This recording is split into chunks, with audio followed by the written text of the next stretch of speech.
Hi everybody, and welcome to the Married Sistas Talk Show. I am your host, Becca Wilson.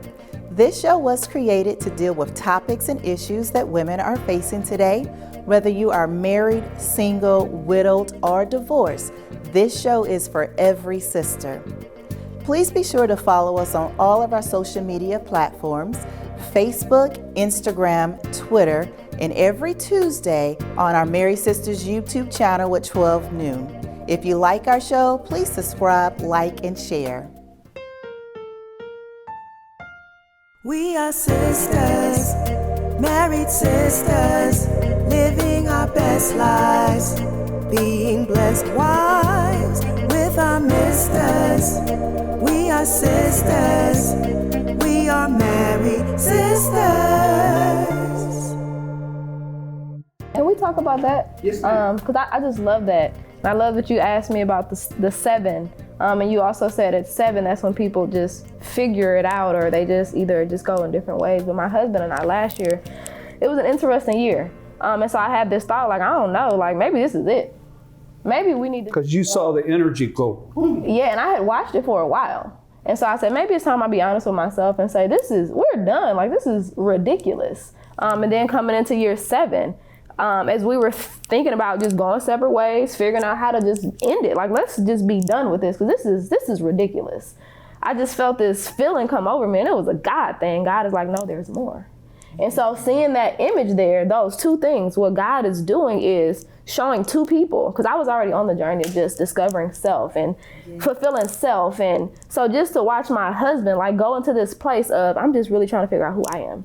What do I like? Like, and it's not that I don't want to be with you, but like, who am I? And so I'm like, I'm cheering for you. Like, go figure you out. Because once you become a better you and I'm a better me, we're a better we. Yeah. And so for God to have just come over me and say, well, no, you're not going anywhere. But y'all are going to figure out how to exist and how to become whole people. And I need him, If he would have gone somewhere else, then you guys would have missed the whole point of the exercise. Exactly. But when that energy lifts after 7 years, it does feel like, oh, we ran out of gas, so might as well go get an Uber or something, go find somebody else. Right. But what God is saying is, as you drift apart, then you will have an opportunity for brokenness through the combat, through the difficulties, through and see, this is what complicates it. And I alluded to it before. So our picker of a spouse, one book calls it your imago, basically who you're attracted to. It gets calibrated by the wounds of your childhood. Now, we don't know that when we are young people. And if a lot of people knew how much pain the marriage would be, eventually, on into your 40s, you'd be talking to that 22-year-old and said, don't go down there, girl. Yeah. For real. Yes. Go the other way. You sure you want to go down this road? Yeah. That's so true. But the pain is like, it's like the most beautiful yet ugly thing ever. For me, like, Sis Toy and I have shared, our just upbringings have been similar, filled with so much trauma. So trauma was my norm, just toxicity was my norm. So coming into marriage, I was excited because it's like, okay, I get to undo what was done to me, and I get to unlearn. And that's what enmeshment feels like in the beginning. Right. But there's work. Exactly. But I was willing to put in the work, though, because I had never seen people have healthy, long-lasting relationships. Even my grandparents, they're together to this day. They're not a model of healthy. I do not look at their relationship like, oh, I want to learn. I don't want to learn anything but how to do something different. And so for me, it's like I just always was so determined to like figure it out. And even when it's been difficult, but still not wanting to just be like, okay, I'm just giving up. Like wanting to figure it out to change the narrative of marriage in my family. Yeah. Well, I like that. There's a word that I use that people associate with alcohol and drug therapy. It's called the word recovery. And what recovery is, it's not about alcohol. It's what do you got? Yes. Was your dad incarcerated when you were a little girl?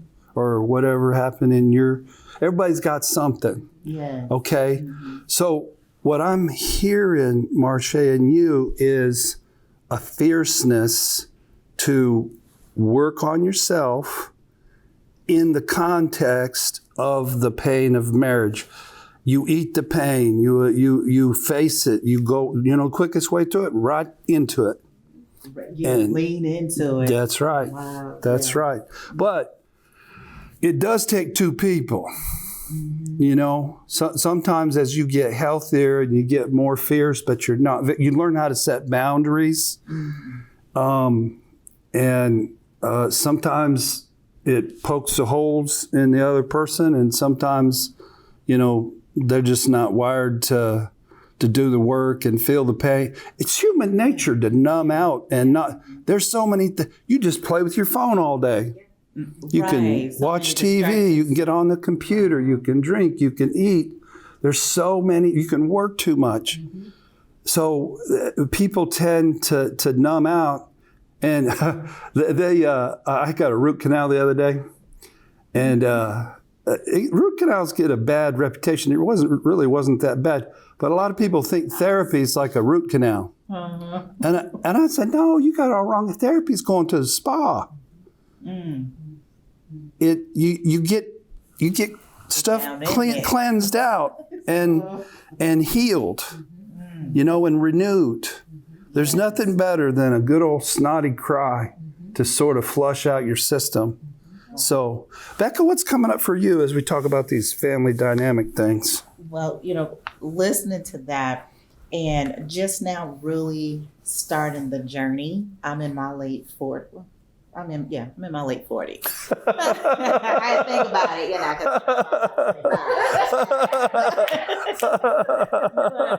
life for me is that, and this has been a true journey because, I'm going to just kind of back up because on the setting you see hot pink, the fuchsias and things. And so when God gave me the vision of Married Sistas, he led me to this color, a fuchsia. Nice. And what fuchsia represent is writing relationships. I didn't even know that. I did not know that either. And until I was kind of going through some things, because I'm like, why is it that people seem like in my family don't like me? I'm that one who buys into this. I love family, and family has been almost like my biggest fall, because when it comes to family and my family dynamic, our relationship is superficial. It really is superficial. It is nothing, no deep connections. And you're wanting to press the envelope a little bit, get a little deeper. Yes. And so even I'm the one that will go and apologize. Even when I know I haven't done anything, I'm that one to just come out and I apologize. And I'm like, let's right these wrongs. Let's talk about it. Let's stop coming and sitting at a family table and you don't say a word to me. You don't even look at me. But those who have bonds in the family, they'll sit there and they're talking and like I'm just non-existent. And so, but when I come from a broken home, and so every home is broken. Yeah. That's so true. But, my father wasn't there for me. They got divorced, and my mom just really shut down and then did her survival mode. You guys got a roof over your head. You sort of lost clothes. Both parents too, in a way. Exactly. So I lost both parents. And then also in that dynamic, the older siblings took on the role of like, I'm the man of the house now, and because mom has to go and work. And then my sister took on the role like almost like I'm the mom and I gotta cook y'all's food and do this and take care of you guys. But yet there was never really a bonding. And so I had trust issues. So my first marriage was something that I guess, I was looking for a father figure, and I realized that in my marriages that I fell, and even though I was physically abused by these people, physically and verbally abused, I just didn't see it because I'm looking for a father, and this person was able to tell me. Was there control or criticism or anger in either of your parents or any parental fit? Okay. Oh, yes. There's definitely, well, with my mom, because of what happened with their fallout, is, you know, it was a very touchy situation. She got a little cranky. And for her, well, because it came with the bloodline. I mean, there's just some things that just shouldn't happen, you know. Yeah. But the thing is, she never recovered. Yeah. From that, and so for it trickled down on us, the children. Yeah. You know, we're one half our father. You know, I can't stand your father. You look just like him. So I felt, kind of like, well, you don't like me either, and my siblings, we weren't taught to not to talk about each other. I would be the one that it just seemed like pick on Becca today, all the time. Triangle situation where that really hurts to be on the wrong end of the triangle. Yeah, so I was always the brunt of the jokes. I never had that safe haven. I never felt safe at home, never felt safe at school, never felt safe in the church that we were associated with. I never felt that because it was always pick on Becca. Sometimes it's a prayer request. Sometimes it's gossip hidden as a prayer request. Mm-hmm. So now I have, since last year, I've really been trying to hone in deeply on the you that they haven't met. There you go. Reintroducing myself. There you go. Who God has called me to be. Okay. And really taking that stand. And, I falter every now and then, but I have everybody does sisters here that I feel like that kind of, hey, hold up. This is not the case. Yeah. We're here for you. We love you. You can do these things. And my husband gives me those compliments. We're both walking through finding that you and trying to come together. But it is, I don't even know how to say it. It's just really So y'all are speaking my language. I think I'm speaking your language as well.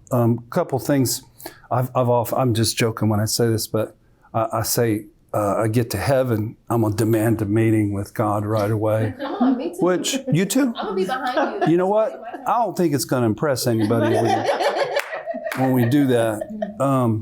But if I get an audience, I'd say, okay, you're like the Lord of the universe and pretty powerful, So why don't we come up with a plan when somebody was abused and then they attracted to somebody really healthy and they live happily ever after, don't get no more boo-boos. Mm-hmm. Why don't we do that? And I said, why, whatever you go through, I had a situation, this is the most distinct one, many years ago, this is before cell phones, a dad controlled his daughter. He would listen in on her telephone conversations and he would record them. As a teenager. That's dirty pool. So she became a real strong person. She married a real passive guy. One day she was up in the attic. She found this recording box. A passive guy was recording her telephone conversations. See? How's that happen? Right. Just, wow. She had radar and she said, I'm trying to avoid my dad. I'm gonna pick a passive guy. I'm going to control him. That's what I'm going was taping her telephone conversation. That's spooky. That is spooky. But that's what happens. See, you grew up, your mom was angry, and if you don't, it doesn't even have to be directed at you. Mm-hmm. It could be secondhand smoke. Exactly. It could be collateral damage. If you're around it, it traumatizes you. Yes. So yeah, then sometimes I'll meet, I meet with 18, 19, 20-year-olds, not very often, but recently I've had several, and all of their dads were narcissists. And so I'm like, here's your prognostication for your love life. You're screwed. It's going to get ugly for you because you're going to have to go through some stuff. And it helps them to know that, because who tells you that? Just be honest. Nobody tells you that. Well, right. It's something that you don't know until you get to be 40 or 50, and then you read a book, or you go to a seminar, or you go to therapy, and then the light goes on. And you go, oh, now I see. You just trigger something in me, because I have two daughters, two young adult daughters, and I worry about their relationships that they're going to have. They're going to struggle if they just don't get it together. Seem like now, but it's like they're young. How am I going to get them into therapy to deal with? The therapy will be the relationships they get in. Mm-hmm. And if they struggle and there's brokenness and tears and messiness, that's okay. Mm-hmm. People are strong and resilient. They'll get through it. Now, sometimes if you're dealing with narcissistic people, then you get re-traumatized, so as an adult. So, yeah, I think though, Becca, I mean, even as my kids are nowhere near the dating age yet, hopefully. Hopefully. I mean, I do have a 16-year-old, so I mean, it's little dating. It's not the serious stuff yet. Yeah. But one thing that gives me comfort in regards to my children is the fact that God has them, and He, just like He has orchestrated or allowed us to create a path that has brought wholeness. I just trust that my kids are going to walk that same journey. And when I'm wrong, because again, I still have days where I need to be delivered, I tell them, hey guys, Mom's sorry. That is so redemptive that you can do that with your kids. Yeah, I have to do that because I don't want them to measure that behavior in that moment. Your kids are going to leave home healthier than you did. Mm-hmm. So you did your job. We get a ticker tape parade for you. Thank you. If they leave home healthier than you, and you're listening to them, that's the difference. Yeah. So they'll pick a healthier person to start out with. That's good. That's good. The other thing that you said, Becca, that you talked about the bloodline, and most of the stuff that we're talking about has nothing to do with blood. Now, there are some things that do. There are some mental illnesses, bipolar disease, some depression is genetic and it's in the bloodline.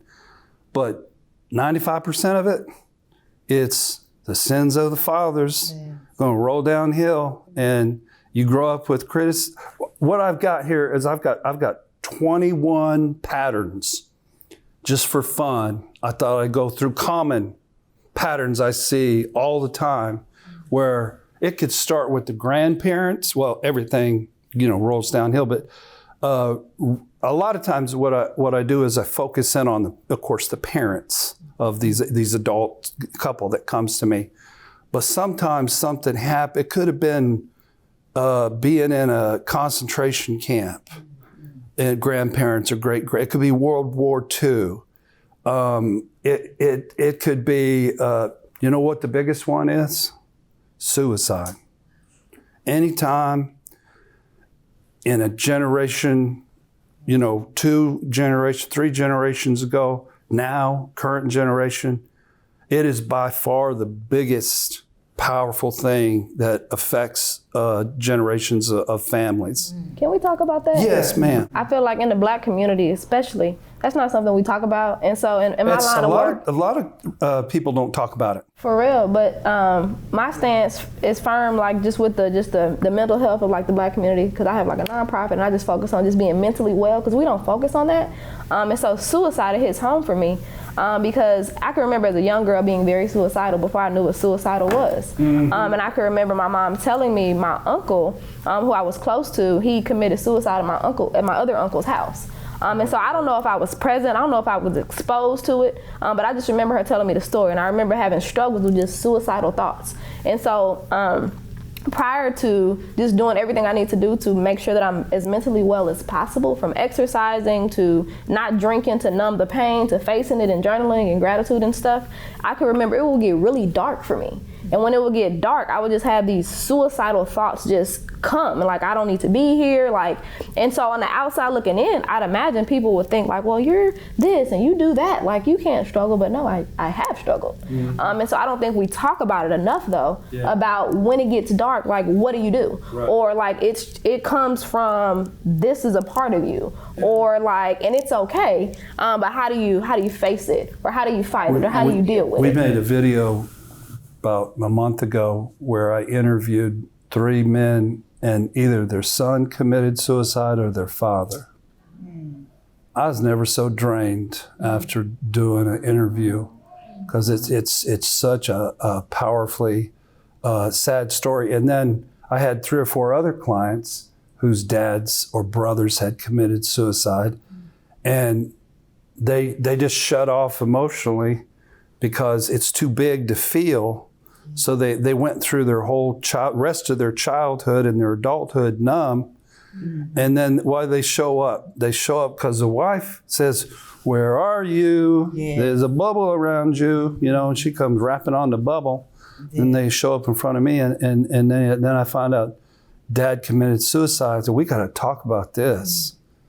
We got to cry about this. Yeah. This recovery process I talk about, it's like taking your heart, and your heart's a freezer, and it's filled with frozen feelings. And we unplug the freezer and open up the door, and one by one thaw them feelings out. Yeah. And sometimes that's hard for a man. Men are taught to be tough and not to be weak. That ain't being weak. There ain't nothing stronger than a man who can feel his feelings and cry. He's a human too. His daddy killed himself, when he's, 10 years old. That's the most important thing that ever happened in his life. He gotta face it, but it's too big to face a lot of times with a man trained not to feel, whereas women have more permission, to feel their feelings about something like that. That's true. I like that you say that. That's one quality I admire about my dad. We have the greatest conversations. And and our relationship, it's been interesting. It's been a rocky road, but thankfully we've arrived to a different place. But one thing I admire about him, and I tell him all the time, like, you are so in touch with your feelings. He's not an overly emotional person, but he can feel, and he can say, well, this is what I feel. And I feel like that, I just want to give more men permission to feel what you feel. And I tell my husband too, feel what you feel. Don't be ashamed. You want to cry. You want to cry next to me, do that. You want to cry alone, feel what you feel. A lot of times they only got one gear, and that's anger. Yeah. When they really have underneath the angers, there's wounds and hurts.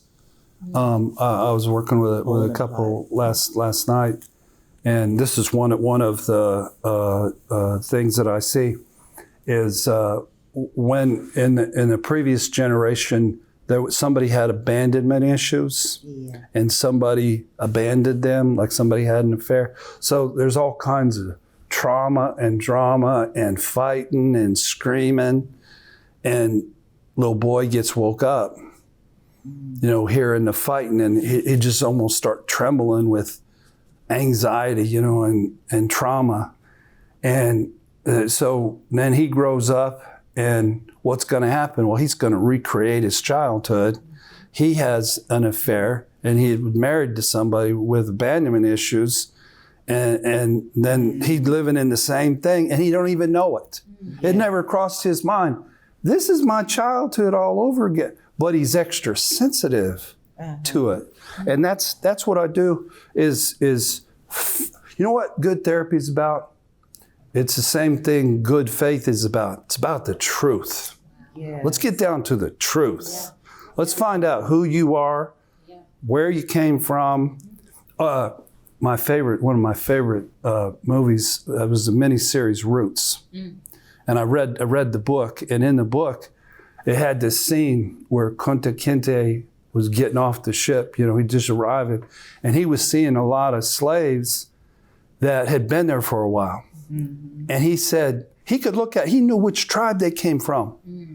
I know where you came from, but they had lost themselves. Mm-hmm. He said, these people don't know who they are, and they don't know where they came from. Mm-hmm. So he had a daughter, and he filled her up with every story of the tribe, every story of the family, and then said, when you have your kids, you pass this down. Mm-hmm. And they kept passing the story down until it got to Alex Haley. All he had to do was write it down. Mm-hmm. It was a very sad story. Yeah. It was a powerful story. It was an interesting story. But that's what happens with most people is something happened, with the grandparents, granddad was a molester, a sex addict or whatever, or whatever happened, and nobody talks about it. And there's the next generation, they live life all covered up psychologically. Yeah. And then the next generation has all kinds of problems. We're wondering, why are these people having all these problems? Because it almost looked like it skipped a generation because they were imposters. They were hiding the whole time. It can look like it skips a generation, but it's going to come around eventually. What happened. So what are your thoughts here about this? Yeah, because I was just great. I asked you when you said talk about it. So it's like talk about it. We should, get our kids together. Hey, this is what happened to me. As a let me child. Tell you about your granddaddy. Yeah, let me talk to you about that, but not for the child. See, like right now, I got young adults who don't want to hear the rule of my home, and they're like want to take and use that stuff against me. Like, well, you did this, well, you did that, well, you did this. You do they really? So it's like, but the thing about it, the beauty of it is like it don't hurt me. Mm-hmm. Right. I'm not hurt by it. Because yes. It doesn't trigger you. Exactly. Yeah. And it's like, I'm not triggered by it. Whereas I don't know if I was ever, I don't think I was ever triggered by it because I came to realize that was true. This is true. I'm healed from it. I've gone to another level, but I'm sharing my story so that you don't go down the same path. Right. So it's like, when does that like sink in? I guess they got to keep getting ran over by the truck. They got to keep getting run over by the truck. Unfortunately, that's generally a 20-year-old get hit by a truck and it just bounce off. Mm-hmm. It don't make an impression because their defense mechanisms are so, because that's how God made it to be. When you're 20, God wants you to be deaf, dumb, blind, and stupid. So you can jump into love and jump into marriage and not see any. There are little red flags everywhere, but you don't see a little red flag because you're in love and you're young and you're invincible. Mm-hmm. But later on, if you're in a situation where you're not married and you're dealing with dating, you better go looking for those red flags, or you're going to be in some hard times, some trouble. So, other thoughts before I go on with my list here? I got some thoughts. I love that sis just mentioned like share, and so like in what I do, my actual tagline is like share your story, your healing begins there. And so I could just remember two things about my mother, because I do spoken word and I started at 18 years old. And so she would always encourage me, like, go share your story, Shay, or like go up there and like just tell it. And so when she said tell it though, I don't know if she understood what she was telling me. Because in my family and in our community, Black community, we typically don't tell what goes on in the household. And so I went through some pretty severe abuse as a child. And my mom always told me, don't tell them what I did or mommy's going to go to jail. She's giving you double messages. Yeah, so I'm like, well, you want me to share it or you want me to share it to please you? I'm confused. So at 18 though, when I started sharing, I just started sharing as honestly as possible. And ever since, and even wrote a book about it, as honestly as possible, from addictions. What was the name of your book again? The Cussing Christian. Cussing? Yeah. Oh, I like that. Yeah, so telling the story though. Yeah, it's like, okay, first of all, with the Cussing Christian, like who's gonna be honest enough to say, as people who love Jesus, we might say a cuss word or two. For me, I curse because my mom always cursed at me. She called me B's and H's all the time. And I remember asking her, like, Mom, like, what does that mean? Like, is that a good thing to be called? And she just looked at me. And then she didn't say anything. So anywho, that's that. But so she gave me permission to tell. And so I've been on a mission to tell, but not to tell in the sense of I'm just gonna tell the good stuff. I'm gonna talk about all the bad stuff. Every single flaw, from drunkenness, homosexuality, people confusion. will connect with that. Mm-hmm. You can teach people more by telling them your struggles than telling them the answers. Yeah. And that's what I've learned, so to be used by God in that way, to just honestly tell in the most vulnerable way possible, it's just been interesting. And so I say that to say, to connect to what you're saying as a mom to a daughter. I was talking to my dad about something, and I said, one thing I want my daughter to know about me, like I do a lot. But I want you to know that mommy always was honest. I'm not gonna pretend like I'm some perfect person. And for me, at 30 and seeing my mom at 54, like she still has this false persona. Who are you really is the question. The walls have never been broken down. Who are you? Because I see this beautifully pieced together person, but on the inside, something is missing because I can see right through all that. And I don't want my daughter to ever be confused like mommy is this fake beauty, image of beauty and work and success, but who is she really? So I know even at 4, she knows mommy's gonna keep it a buck with you. Like you gonna know that what you see is what you get. There's no game or confusion here, because imagine being 30 years old and still confused about who is my mom for real. Right. And not having that authentic relationship connection. Yeah. So my point, I just appreciate you saying, share it with them, because I'm gonna continue to tell my baby, like, this is mommy, and I'm not trying to tell you to go this way, because I went that way for both of us. You model it for her. Yeah, and teaching her the right way. Like this, I lived that, baby. You don't gotta do it. I did it for us already. Hi again, this is Becca Wilson. I truly hope you have enjoyed our show today. Don't forget to like and subscribe to our YouTube channel, and also follow us on Facebook, Instagram, and Twitter. Until next time, you be blessed and have a great day.